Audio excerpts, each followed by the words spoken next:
مرکزی حکومت Lahore corona SOPs پر عمل درآمد کروانے کے لیے کارروائیاں جاری رکھے ہوئے ہیں۔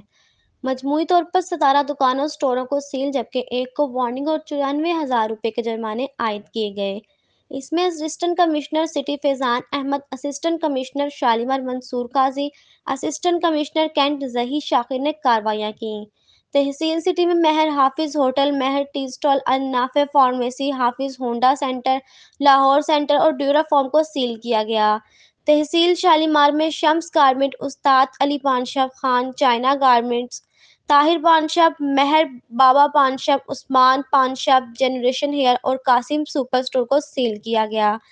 تحصیل کینٹ میں اسٹائلو شوز، تارا بیکری، مرزا بونگ پائے کو سیل جبکہ سید فش کارنر کو وارننگ دی گئی۔